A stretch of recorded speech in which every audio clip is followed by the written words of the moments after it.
क्रांति रैंकर्स में आप सभी का स्वागत है। मैं हूं राजेश। जैसे आप सबको पता है कि हम सब प्राचीन इतिहास को पढ़ रहे थे।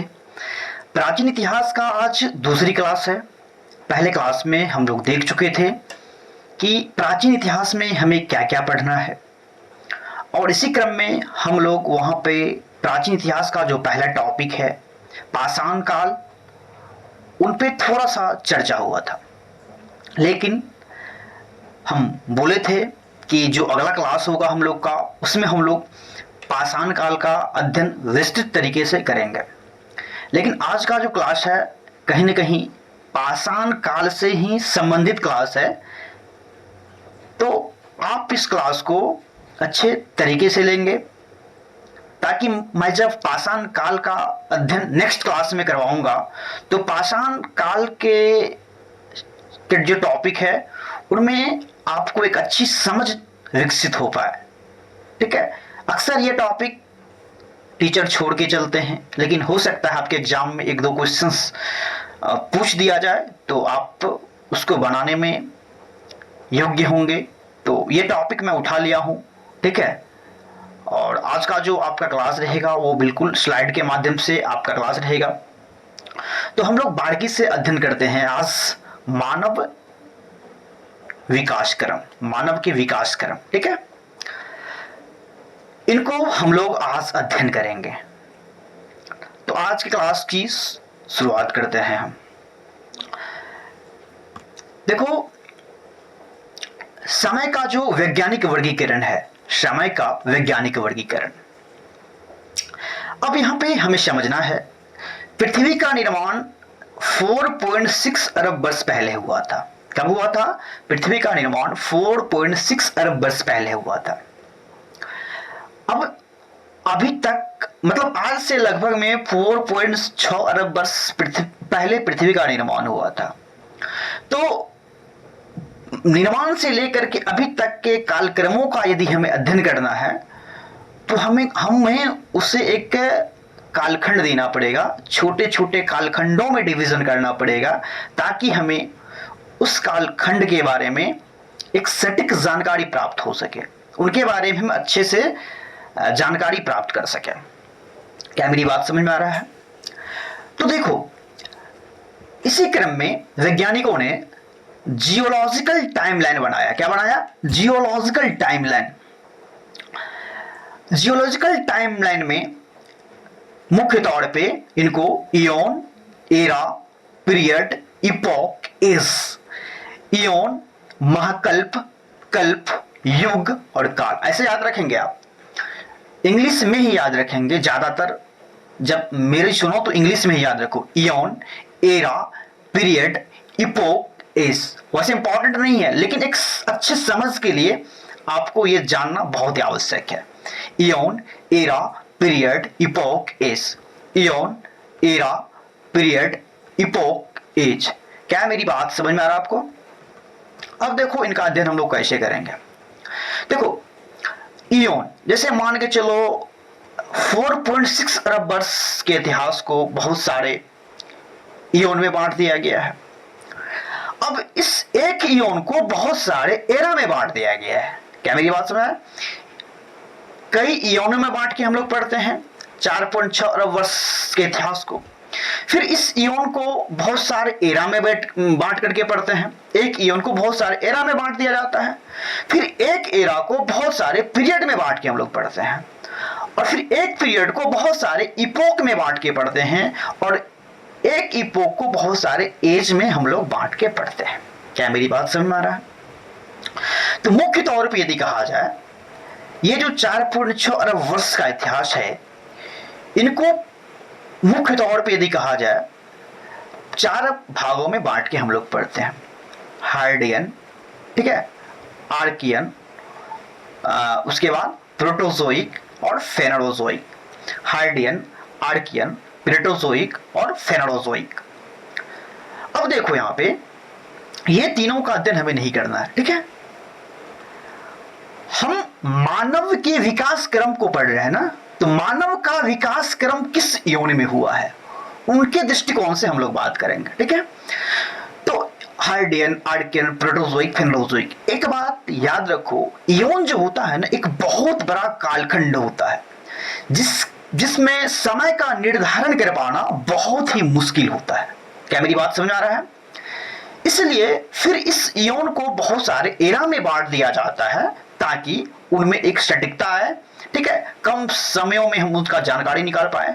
तो मुख्य तौर पर यदि कहा जाए, हम हाइडियन, आर्कियन, प्रोटोजोइक का अध्ययन नहीं करेंगे।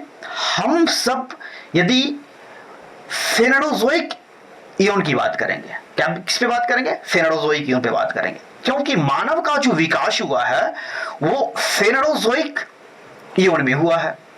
क्योंकि पृथ्वी का जो विकास क्रम है मुख्यतः 4 अवस्था में है, जिसमें अंतिम अवस्था क्या है? फेनोजोइक। क्या है? फेनोजोइक। क्या है? फेनोजोइक। जो कहा जाता है कि इस टाइम में क्या थे? इस टाइम में क्या थे? पृथ्वी आग का गोला हुआ करता था। क्या था? पृथ्वी आग का गोला हुआ करता था। क्या मेरी बात समझ में आ रहा है?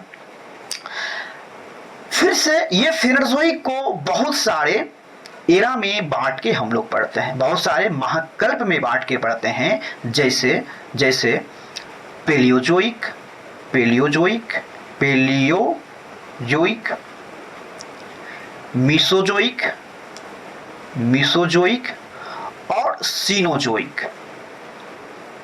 सीनोजोइक। क्या मेरी बात समझ में आ रही है आप सबको? बिल्कुल आना चाहिए। तो इस फेनोजोइक को 3 एरा में बांट के पढ़ते हैं, पेलियोजोइक, मीसोजोइक और सीनोजोइक। फिर बोलेंगे ये पेलियोजोइक और मीसोजोइक, इनको हमें नहीं देखना, क्योंकि हमें क्या पढ़ना है? मानव की विकास क्रम। तो सीनोजोइक में क्या होता है? मानव के विकास क्रम को देखा जाता है। मानव की उत्पत्ति किस एरा में देखने को मिलता है? सीनोजोइक में। क्या मेरी बात समझ में आ रही है? ठीक है। और फिर से इस सीनोजोइक को बहुत सारे कल्प में बांट के हम लोग पढ़ते हैं, बहुत सारे कल्प में बांट के हम लोग पढ़ते हैं। क्या मेरी बात समझ में आ रही है? बिल्कुल आना चाहिए, बिल्कुल आना चाहिए मेरी बात आपको समझ में, ठीक है? क्या मेरी बात समझ में आ रही है? बिल्कुल आना चाहिए। अब देखो क्या करते हैं। अब इस सीनोजोइक को हम फिर से बहुत सारे कल्प में बांट के पढ़ते हैं, बहुत सारे पीरियड में बांट के पढ़ते हैं। मुख्य तौर पे ये सीनोजोइक को 2 पीरियड में बांट के पढ़ते हैं। एक होता है टर्सरी, तृतीयक,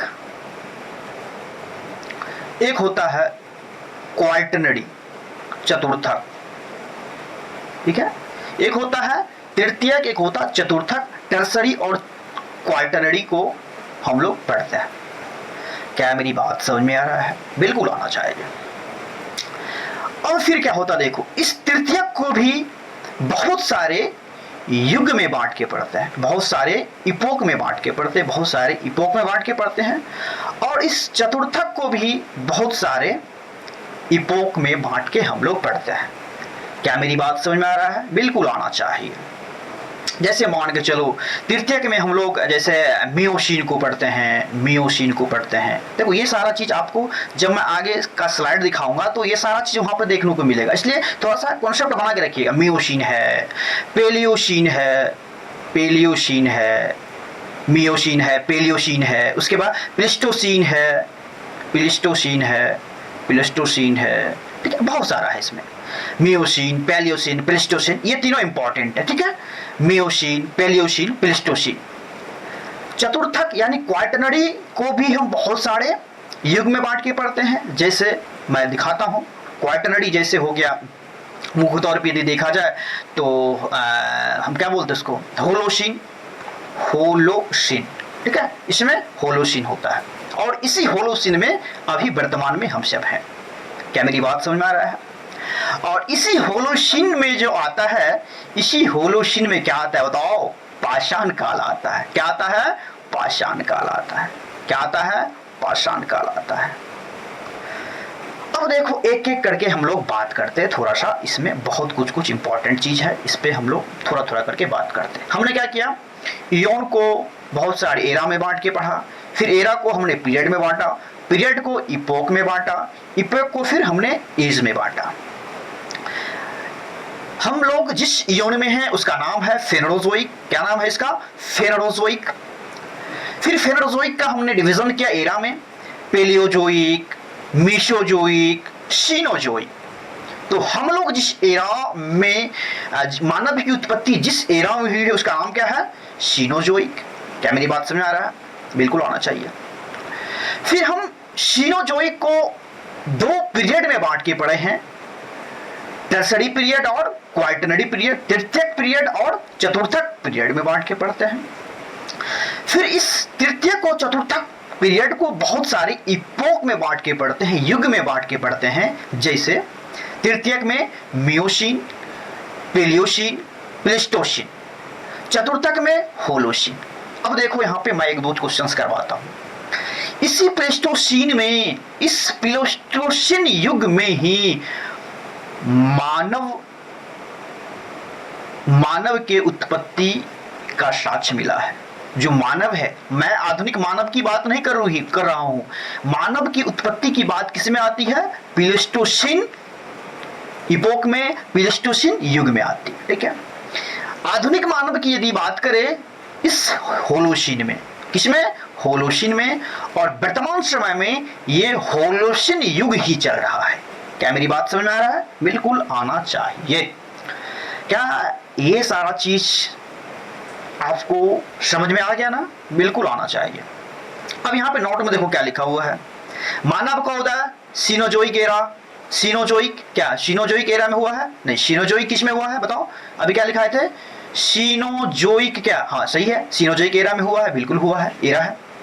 क्वार्टरनरी पीरियड में हुआ है, बिल्कुल क्वार्टरनरी पीरियड में हुआ है। देखो क्वार्टरनरी, देखो टर्सरी पीरियड में ही कहीं न कहीं मानव की उत्पत्ति का साक्ष्य मिलता है, लेकिन कहीं न कहीं वो आधुनिक मानव नहीं था। आधुनिक मानव का जो साक्ष्य मिला है वो पाषाण, क्या बोलते, होलोसीन में मिला है, होलोसीन युग में मिला है। तो ये भी बिल्कुल सही है। क्वार्टरनरी पीरियड, मानव का उदय सीनोजोइक एरा और क्वार्टरनरी पीरियड में हुआ है। क्या मेरी बात समझ में आ रहा है आप सबको? बिल्कुल आना चाहिए भाई। मजा आ रहा है क्या? बिल्कुल आना चाहिए। अब थोड़ा सा स्लाइड को आगे बढ़ाते हैं। अब देखो आप सबको कितना मजा आएगा। आगे का स्लाइड में दिखाता आप सबको। टाइम स्केल, क्या पढ़ना है? Time scale. देखो यहाँ पे टाइम स्केल थोड़ा सा, हाँ। अब देखो लेवल, नेम, विशेषताएं। अब देखो हम लोग किस एरा में है? फटाफट आंसर दो। हम लोग किस एरा में है? फटाफट आंसर दो। सीनोजोइक एरा में। देखो हम लोग किस इयोन में है? फेनोजोइक इयोन में। मतलब मानव की उत्पत्ति किस इयोन में हुआ? फेनोजोइक में। किस एरा में? सीनोजोइक एरा में। इस सीनोजोइक एरा को स्तनधारियों का युग कहा जाता है, याद कर लेंगे आप। ठीक है, सीनोजोइक एरा को स्तनधारियों का युग कहा जाता है, क्योंकि इसी से, यहीं पे सीनोजोइक एरा में ही स्तनधारी देखने को मिलता है। इसी एरा में स्तनधारियों की उत्पत्ति होती है। फिर पीरियड की बात करते हैं।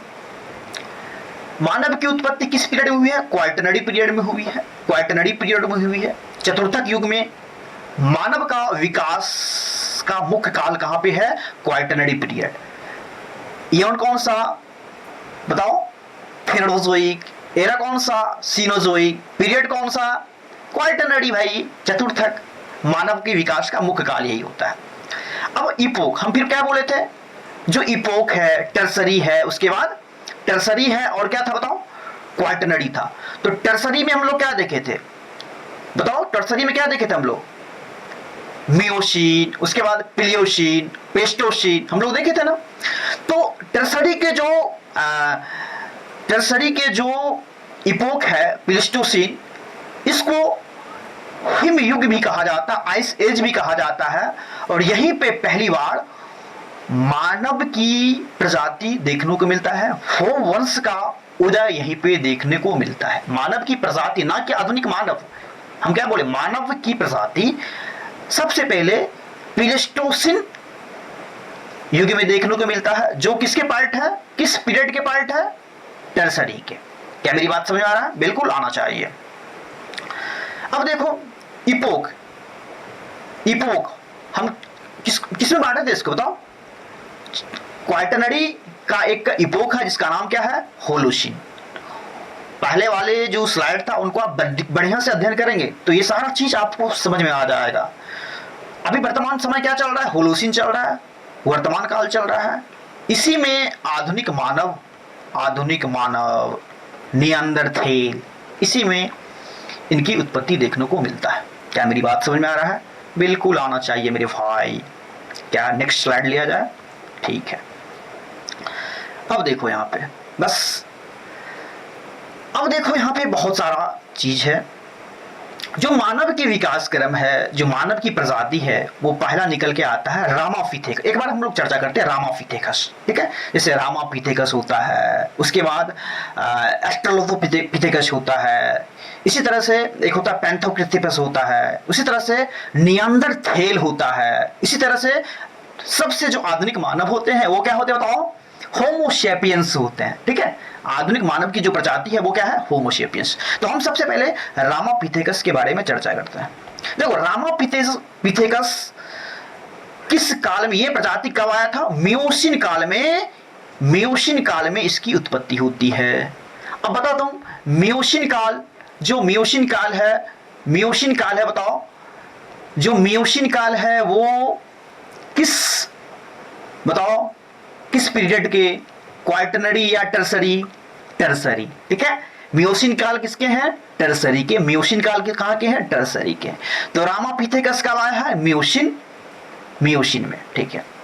कहा जाता है 1.4 करोड़ वर्ष पहले प्राइमेट्स का विकास हुआ था। मतलब ये क्या था, प्राइमेट्स है ये, 1.5 करोड़ वर्ष पहले इनका विकास हुआ था।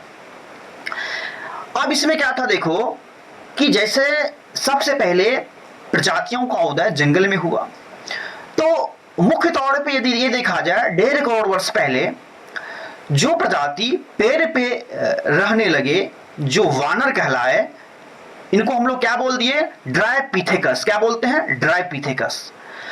और जो क्या बोलते, पेड़ से नीचे आ गए, जिसका झुकाव मैदान की तरफ आ गया, जो मैदान की तरफ रहने लगे, ठीक है, इसको हम लोग क्या बोल दिए, रामापिथेकस। क्या बोलते हैं, रामापिथेकस। तो हमने क्या देखा, मानव की प्रजाति यहाँ पे सबसे पहले यदि देखने को मिला तो जंगल में देखने को मिला। फिर जंगल में क्या हो गए, ये लोग गुणात्मक वृद्धि हुआ इनके बीच में, और गुणात्मक वृद्धि के कारण कुछ समूह कहाँ आ गए, जंगल से बाहर आ गए, कुछ समूह जंगल में ही रह गए। जो समूह जंगल में ही रह गए उसको पेड़ पे रहने वाला वानर ड्राइपिथेकस कहा गया। जो जंगल से बाहर आ गए, समूह में आ गए, इसको रामापिथेकस कहा दिया गया, जो मैदान में रहने लगे। अब रामापिथेकस, इनका जो साक्ष्य मिलता है वो शिवालिक पहाड़ियों, भारत में इसका साक्ष्य शिवालिक पहाड़ियों में इनका साक्ष्य मिलता है। तो कह देगा रामापिथेकस किस काल में, मियोसीन काल में, ठीक है।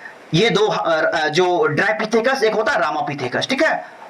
जो रामापिथेकस थे वो कहां आ गए, मैदान में आ गए। ड्राइपिथेकस जंगल में ही रह गए, जो बानर कहलाए, कपी कहलाए।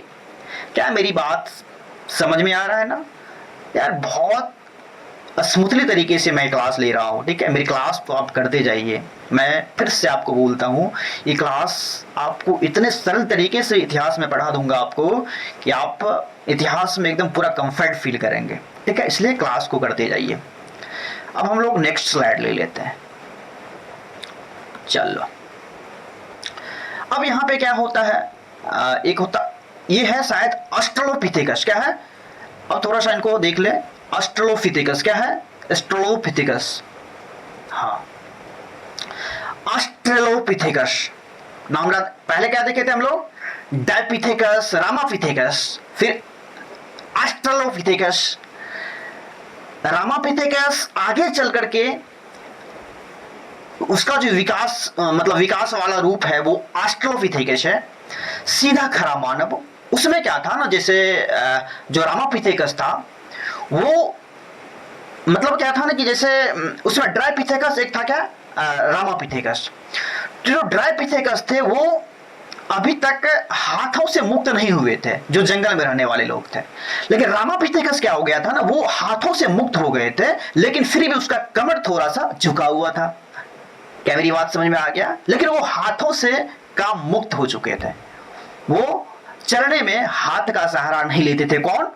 रामापिथेकस। लेकिन ड्रायोपिथेकस अभी भी हाथों के सहारा लेकर के वो अपना जीवन जीते थे। लेकिन जो ऑस्ट्रेलोपिथेकस थे वो आगे चल के जो रामापिथेकस का विकास रूप है वो सीधा खड़ा मानव कहलाए। कहने का मतलब झुक करके चलते थे वो बिल्कुल अब सीधा हो गए, खड़ा मानव कहलाए। अब देखो प्लियोसीन काल में, कब? प्लियोसीन काल में इनकी उत्पत्ति हुआ। सोचो कहां पे? टर्सरी में है ये ना, तृतीयक में है ना, प्लियोसीन में। इन्हें दक्षिण का कपि मानव कहा जाता है। याद रखेंगे ऑस्ट्रेलोपिथेकस को दक्षिण का कपि मानव कहा जाता है। दक्षिण का कपि मानव किसे कहा जाता है? ऑस्ट्रेलोपिथेकस को। दक्षिण का कपि मानव किसे कहा जाता है? ऑस्ट्रेलोपिथेकस को। सीधा खड़ा मानव किसे कहा जाता है? ऑस्ट्रेलोपिथेकस को। इसकी उत्पत्ति प्लियोसीन काल में हुई है। ठीक है। अब देखो बायपेडलिज्म, कहने का मतलब ये बहुत पूछता है आपको। जो ऑस्ट्रोपिथेकस है दो पैरों पर सीधा होकर चलना सीख गया। दो पैरों पे सीधा होकर के चलना सीख गया। जो रामापिथेकस में थोड़ा थोड़ा करके था, वो चल तो लेते थे दो पैर पे, लेकिन वो पूरी तरीके से अपने कमर को सीधा नहीं कर पाते थे। कौन? रामापिथेकस। ठीक है क्या मेरी बात? लेकिन ये ऑस्ट्रेलोपिथेकस जो थे वो दो पैरों पे सीधा होकर के चलना शुरू कर दिया। अब देखो लूसी। लूसी क्या होता है? ये सबसे प्रसिद्ध जीवाश्म है किसके? ऑस्ट्रेलोपिथेकस के। क्वेश्चन पूछेगा ऑस्ट्रेलोपिथेकस का संबंध किससे है? लूसी से। सबसे प्रसिद्ध जीवाश्म ऑस्ट्रेलोपिथेकस का कहां पे मिलता है? यूथोपिया में। क्या नाम है उसका? लूसी। जगह का नाम है। इसके नाम पे इसका नाम क्या रख दिया गया? लूसी। ठीक है। इनकी जो मस्तिष्क क्षमता थी वो 450 से लेकर के 600 सीसी। समझ में आया? अब धीरे धीरे जो है मस्तिष्क का क्षमता जो है बढ़ता जाएगा। क्या मेरी बात समझ आ रहा है? पहले क्या थे? दोनों पैर के सहारे, मतलब दो पैर दो हाथ के दोनों चारों के सहारे वो चलते थे। अब क्या हो गया? रामापिथेकस ने क्या किया? थोड़ा सा दोनों हाथ को उठाया और फिर दोनों पैरों की मदद से चलना शुरू किया।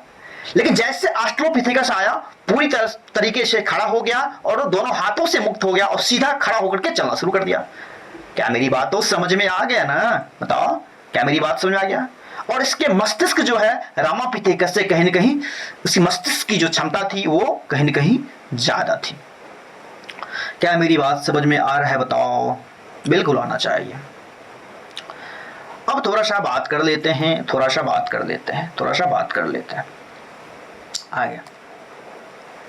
थोड़ा सा बात कर लेते हैं हम लोग। हाँ, ये पीपीटी हो गया ना, 5 वाला हो गया 6 पे। अब नेक्स्ट आता है पिथेक्रैंथोपस। क्या आता है? पिथेक्रैंथोपस। क्या आता है? पिथेक्रैंथोपस। आप लोग याद रखेंगे, पहला रामापिथेकस, दूसरा ऑस्ट्रेलोपिथेकस, तीसरा पिथेक्रैंथोपस, जिसे हम लोग जावा मानव भी कहते हैं। क्या कहते हैं? जावा मानव भी कहते हैं। क्या कहते हैं? पिथेक्रैंथोपस को जावा मानव भी कहते हैं। अब देखो इसमें होमो इरेक्टस, कहने का मतलब जो जावा मानव को ही हम लोग पिथेक्रैंथोपस इरेक्टस भी कहते हैं, होमो इरेक्टस भी इसी को कहते हैं। क्या मेरी बात समझ आ रहा है? होमो इरेक्टस किसे कहा जाता है? पिथेक्रैंथोपस को कहा जाता है। ठीक है। इसकी खोज यूजिन डुबोइस के द्वारा किया गया। इंपॉर्टेंट नहीं है, याद नहीं रखना है, बस याद रखना है इसकी खोज कहां पर हुई थी? सबसे पहले इंडोनेशिया की एक जगह है जहां जिसका नाम क्या है? जावा, इसलिए इसको जावा मानव भी कहा जाता है। ये इंपॉर्टेंट है। कह देगा जावा मानव किसे कहेंगे? पिथेक्रैंथोपस को कहेंगे। कहां पे खोज हुई थी इसकी? इंडोनेशिया में हुई थी। खोज किसने किए थे? यूजिन। किसने किए थे? यूजिन। याद नहीं रखना, यूजिन को याद नहीं रखना। हाँ, चलते चलते याद हो जाए तो अलग बात है। और मेरे क्लास में आपको ऐसे ऐसे चुटकी में याद हो जाएंगे। मैं बार बार ऐसे शब्दों का यूज करूंगा, बार बार वो शब्द रिपीट करूंगा और आप ध्यानपूर्वक यदि सुनेंगे तो आपके दिमाग में वो बैठ जाएंगे। इसमें क्या इंपॉर्टेंट है? आग के प्रथम प्रयोग कहां पे देखने को मिलता है? किस मानव प्रजाति ने सबसे पहले आगों का प्रयोग करना सीखा? पिथेक्रैंथोपस ने। आगों का प्रयोग करना किसने सीखा? पिथेक्रैंथोपस ने। और ये पूर्णतः सीधा होकर के चलते थे। पूर्णतः सीधा हो मतलब वो भी तो चलते थे सीधा होकर के ना, और ये उससे भी सीधा होकर के चलते थे। अब बताओ तुम खुद से कि इसका मस्तिष्क क्षमता जो होंगे वो कहीं न कहीं ऑस्ट्रेलोपिथेकस से ज्यादा होंगे, बिल्कुल होंगे। तो क्या इंपॉर्टेंट है इसमें, इसको पिथेक्रैंथोपस इरेक्टस कहते हैं। एक इंपॉर्टेंट बात है, आंख का प्रथम प्रयोग पिथेक्रैंथोपस ने किया, यह पूर्णतः सीधा होकर के चलता था, यह इंपॉर्टेंट है। इसे होमो इरेक्टस भी कहा जाता है। क्या मेरी बात समझ में आ रही है? बिल्कुल आना चाहिए मेरे भाई, ठीक है। अब आता है निएंडरथल और आधुनिक मानव, जिसे होमोसेपियंस कहेंगे। हमने क्या क्या देखा, एक बार सुनो, एक बार बोलता हूं मैं। हमने क्या देखा? सबसे पहला चीज बताओ, रामापिथेकस, उसके बाद बताओ ऑस्ट्रेलोपिथेकस, उसके बाद बताओ बताओ बताओ जल्दी, पेंथोक्रिप्थेपस, उसके बाद बताओ निएंडरथल और होमोसेपियंस। अब इनका अध्ययन हम लोग करते हैं। अब देखो यहां पे निएंडरथल, ठीक है, क्या बोलते हैं इसको? निएंडरथल। इन्होंने सर्वप्रथम मृतकों का अंतिम संस्कार करना शुरू किया। बहुत इंपॉर्टेंट है, इनको याद कर लेंगे आप। क्वेश्चन पूछा जाएगा आपसे, किस मानव प्रजाति ने सबसे पहले अंतिम संस्कार करना शुरू किया? तो आप क्या जवाब देंगे? निएंडरथल। जब हम पाषाण काल में पढ़ेंगे ना, तो आप देखेंगे, आप वहां पे एकदम, जब ये सब ज्ञान अभी आपको दे रहा हूं, तो वहां पे जाने के बाद आपको पाषाण काल की जो समझ है बहुत अच्छे तरीके से विकसित होगा। तो क्वेश्चन पूछेगा, बताओ किस मानव प्रजाति ने सबसे पहले अंतिम संस्कार करना शुरू किया? तो हम क्या जवाब देंगे? निएंडरथल। निएंडरथल, ठीक है। ये शरीर को ढकने के लिए खाल का प्रयोग करते थे। दो चीज, मृतकों का अंतिम संस्कार निएंडरथल, शरीर को ढकने के लिए खाल का प्रयोग निएंडरथल करते थे, ठीक है। अब इसी क्रम में अगला जो प्रजाति है होमोसेपियंस, जिसे ही क्या कहेंगे हम लोग? आधुनिक मानव। क्या कहेंगे? आधुनिक मानव। क्या कहेंगे? आधुनिक मानव। अब बताओ, निएंडरथल जो है, इनका जो विकास होता है वो मुख्य तौर पे होलोसिन में होता है। होलोसिन। होलोसिन किस पीरियड में है? Quaternary period. और क्वाटरनरी पीरियड के जो होलोसिन युग है, होलोसिन काल है, उसमें किसका विकास होता है? निएंडरथल का। और होमोसेपियंस का भी किसमें? होलोसिन में आता है। और होमोसेपियंस को आधुनिक मानव कहा जाता है। क्या मेरी बात समझ? आधुनिक बुद्धिमान मानव, क्योंकि अभी तक का सबसे ज्यादा जो मस्तिष्क क्षमता वाला मानव प्रजाति है वो क्या है? आधुनिक मानव के प्रजाति होमोसेपियंस, जिसके पास सबसे ज्यादा मस्तिष्क क्षमता है। बताओ, क्रो-मैग्नन को इनका निकटतम पूर्वज माना जाता है, ये याद रख लेंगे आप, ठीक है। क्रो-मैग्नन जो थे, इनको इसका निकटतम पूर्वज माना जाता है। पहला क्वेश्चन पूछेगा, आधुनिक मानव की प्रजाति कौन सा है? होमोसेपियंस। पहला क्वेश्चन, होमोसेपियंस की जो निकटतम पूर्वज है वो किसको माना जाता है? बताओ, होमोसेपियंस की जो निकटतम पूर्वज है वो क्रो-मैग्नन को माना जाता है। क्रो-मैग्नन, किसको? क्रो-मैग्नन को माना जाता है। जो भीमबेटका, जब हम लोग पाषाण काल को पढ़ेंगे, तो पाषाण काल के अध्ययन के दौरान जब उनकी चित्रकला को पढ़ेंगे, तो वहां पे हम लोग भीमबेटका में जो क्या बोलते उसको, भित्ति चित्र है, उनका अध्ययन करेंगे, अच्छे से अध्ययन करेंगे। तो ये जो भीमबेटका की जो चित्रकारी है, जो पाषाण काल की चित्रकारी है, वो किस मानव की देन है? होमोसेपियंस की देन है। किसकी? होमोसेपियंस की देन है। क्या मेरी बात समझ में आ रहा है? बिल्कुल आना चाहिए। तो इसी क्रम में हम लोग बहुत सारी चीज को पढ़ चुके हैं। अब थोड़ा सा एक बार हम लोग देखते हैं। देखो हम लोग क्या क्या पढ़े हैं। हाँ देखो हम लोग क्या क्या पढ़े हैं। सबसे पहला चीज हम लोग पढ़े थे यौन को, फिर बताओ यौन को पढ़े, एरा को पढ़े, उसके बाद बताओ यौन पढ़े, एरा पढ़े, उसके बाद बताओ जल्दी क्या पढ़े? यौन, एरा, पीरियड, इपोक, ठीक है, इपोक, उसके बाद एज, ये सारा चीज को हम लोग पढ़ रहे थे। हम लोग किस यौन में है बताओ? हम लोग फेनोजोइक यौन में है। मानव की उत्पत्ति किस यौन में? फेनोजोइक यौन में। उसके बाद मानव की उत्पत्ति किस एरा में? सीनोजोइक एरा में। क्या मेरी बात समझ आ रहा है? उसके बाद मानव की उत्पत्ति किस पीरियड में? बताओ, क्वाटरनरी पीरियड में। क्या मेरी बात समझ आ रहा है? मानव, आधुनिक मानव की उत्पत्ति होलोशीन में, होलोशीन युग में हुई है। ऐसे यदि पूछे कि मानव की उत्पत्ति किस युग में हुई है तो प्लेस्टोसीन मानेंगे, जो टर्सरी का पार्ट है। क्या मेरी बात समझ में आ रहा है? अब जब उस पीपीटी को बढ़िया से देखेंगे, अरेंज करके देखेंगे, देखो मैं हर चीज को यहाँ पे नहीं बना के लाया हूं, मैं कुछ कुछ चीज को मतलब सारा चीज स्लाइड में एडजस्ट नहीं किया हूं, कुछ कुछ चीज मैं बोल करके पढ़ा रहा हूं आपको, तो आप अपने नोट्स यदि बनाएंगे सारा चीज को अपने नोट्स में कवर कर लेंगे, ठीक है। तो मैं जितना बार बोला हूं तो मुझे लगता है आप सबको याद हो जानी चाहिए, ठीक है। तो ये है। तो अब हम थोड़ा सा आगे की स्लाइड देखो। अब देखो यहाँ पे क्या है, धीरे धीरे मानव का जो मस्तिष्क क्षमता है वो विकसित करते जा रहा है। देखो 900 सीसी, 1400 सीसी, 1450 सीसी, बुद्धिमत्ता समझने में मदद करती है। मतलब आधुनिक मानव का जो बौद्धिक क्षमता है, ठीक है, बुद्धि की क्षमता है, मस्तिष्क की क्षमता है, वो क्या होने लगी, बढ़ने लगी। जो मॉडर्न मैन है उसका 1450 सीसी है, ठीक है। सीसी जो मस्तिष्क क्षमता का एक मापने का एक यूनिट है। क्या मेरी बात से बिल्कुल आना चाहिए। अब थोड़ा सा यहाँ पे सुनो, यहाँ पे बहुत अच्छा है। प्रथम सीधा मानव, कुछ इंपॉर्टेंट चीज इसको याद रखना। प्रथम सीधा मानव, प्रथम सीधा मानव कौन सा है, ऑस्ट्रलोपिथेकस।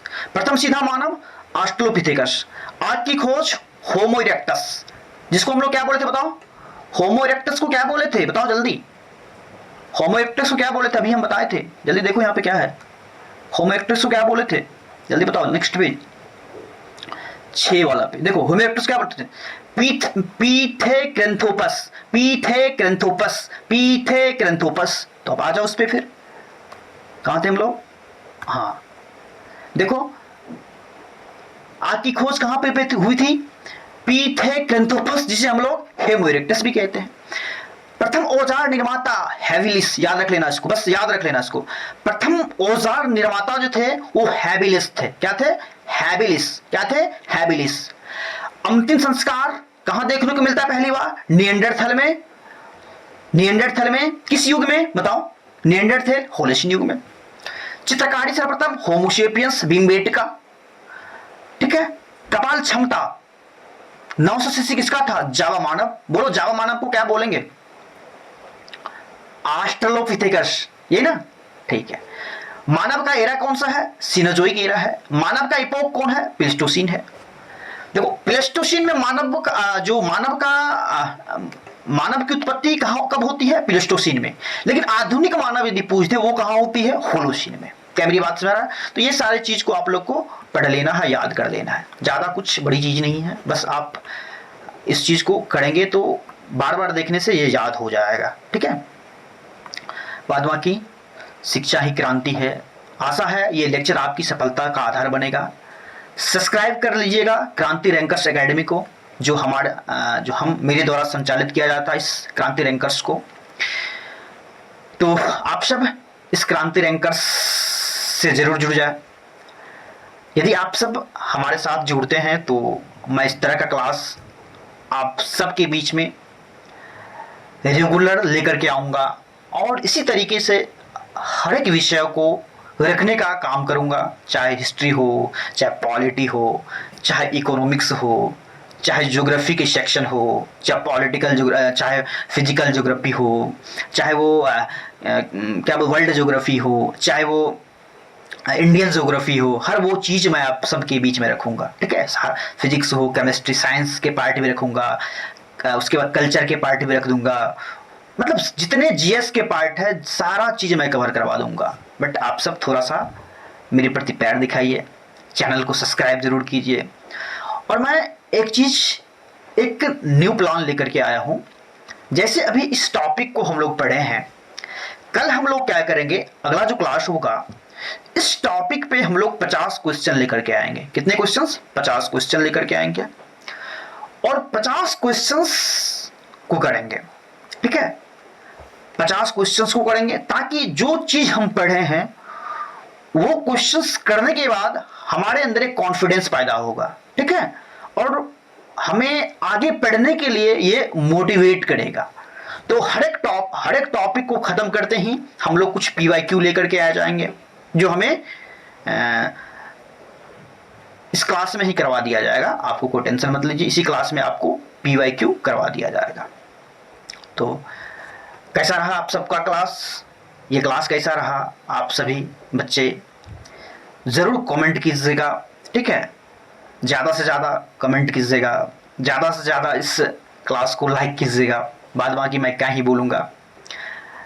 आप सब यदि मेरे साथ हैं तो खूब मेहनत करूँगा मैं, और आप सब के लिए मेहनत करूँगा, और इसी तरीके से सारे क्लास को मैं डिजाइन करके लाऊंगा, ठीक है? आप लोग टेंशन फ्री रहिए, आप लोग सिर्फ पढ़ते जाइए और पार्टिकुलरली नोट्स बनाते जाइए हर टॉपिक का। तो कल जो हम लोग का क्लास रहेगा वो फुल्ली पाषाण काल पे रहेगा। क्या रहेगा? पाषाण काल पे। पाषाण काल पे यानी कि स्टोन एज पे। स्टोन एज की पहली क्लास रहेगी कल, और हम लोग स्टोन एज में ये भी देख चुके थे कि स्टोन एज में क्या पढ़ना है, ठीक है? क्या पढ़ना है, उसके बाद हर एक काल में क्या पढ़ना है, वो सारा चीज़ हम लोग डिस्कस कर दिए थे।